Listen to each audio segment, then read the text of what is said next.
Task ഒക്കെ കഴിഞ്ഞിട്ട് അപ്പോൾ ശ്രീതു അർജുനും സംസാരിക്കുന്നുണ്ടായിരുന്നു. അപ്പോൾ ശ്രീതു അർജുനോട് പറഞ്ഞു ഏറ്റവും ഇഷ്ടപ്പെട്ടത് അർജുൻ്റെ പെർഫോമൻസ് തന്നെയായിരുന്നു എല്ലാവരെയും വെച്ച് നോക്കുമ്പോൾ എന്നൊക്കെ, മക്കൾക്കും അങ്ങനെ തന്നെയായിരിക്കും എന്നൊക്കെ പറയുന്നുണ്ട്. അതുപോലെ തന്നെയാണ് പ്രേക്ഷകർക്ക് ഒരുപാട് ഇഷ്ടമായിട്ടുണ്ട് അർജുൻ്റെ പെർഫോമൻസ്, നന്നായിട്ട് തന്നെ ചെയ്തിട്ടുണ്ടായിരുന്നു എന്ന് ശ്രീതു കുറേ പ്രാവശ്യമൊക്കെ പറഞ്ഞിട്ടുണ്ടായിരുന്നു അർജുൻ്റെ പെർഫോമൻസിനെ പറ്റി. അതുപോലെ തന്നെ വീട്ടിലുള്ള എല്ലാവരും തന്നെ അർജുൻ അടിപൊളിയായിട്ട് തന്നെ ചെയ്തിട്ടായിരുന്നു എന്ന് പറഞ്ഞു. ബിഗ് ബോസ് മൊത്തത്തിൽ എല്ലാവരും നന്നായി ചെയ്തു എന്നൊക്കെ പറയുകയുണ്ടായി. അത് കഴിഞ്ഞിട്ട് ഇവർ പുറത്തിറങ്ങി പോയിക്ക് നല്ല ഇന്ന് ഭയങ്കര ജോളി ആയിട്ടുള്ളൊരു സംഭവമൊക്കെ തന്നെയായിരുന്നു. അപ്പോൾ ശ്രീതു അർജുനൊക്കെ പറയുന്നുണ്ട് ഇന്ന് നല്ല കുറെ മൊമെന്റ്സ് ഉണ്ടായിരുന്നു. അപ്പൊ നോറ എന്നിട്ട് അർജുനോട് പറഞ്ഞായിരുന്നു നന്നായിട്ട് തന്നെ ചെയ്തിട്ടുണ്ടായിരുന്നു, നീ ഓടി വന്നിട്ട് ഇറക്കിയെടുത്ത് തലയെ കെട്ടുന്നൊന്നും പ്രതീക്ഷിച്ചിട്ടില്ലായിരുന്നു എന്ന് നോറ പറയുകയുണ്ടായി. അത് ഭയങ്കര രസമായിരുന്നു, അടിപൊളിയായെന്നൊക്കെ നോറ പറഞ്ഞു. നോറ ഇന്ന് അത് ഫണ്ണായിട്ട് തന്നെയാണ് എടുത്തത്. നോറയും പറഞ്ഞു ഇന്നാണ് എല്ലാവരും ഒത്തൊരുമിച്ചൊരു ഫണ്ണൊക്കെ ചെയ്തേ എന്നുള്ളത്. അപ്പൊ ഋഷിയും പറയുന്നുണ്ടായിരുന്നു നീ എങ്ങനെയാണ് അർജുൻ അതൊക്കെ ഓർത്ത് ചെയ്തേ, നിനക്കത് കെട്ടാൻ അറിയായിരുന്നോ എന്നൊക്കെ. അപ്പൊ ഞാൻ അങ്ങനെ ടർക്കി കെട്ടാറുണ്ട് എന്നൊക്കെ അർജുൻ പറയുന്നുണ്ടായിരുന്നു.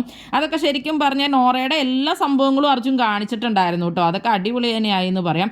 ഇന്നങ്ങനെ ലൈവ് ശരിക്കും പറഞ്ഞ ഒട്ടും ബോറിംഗ് അല്ലായിരുന്നു, വളരെയധികം എന്റർടൈനിങ് ആയിട്ടായിരുന്നു ഇന്ന് ലൈവ് പോയിട്ടുണ്ടായിരുന്നത്.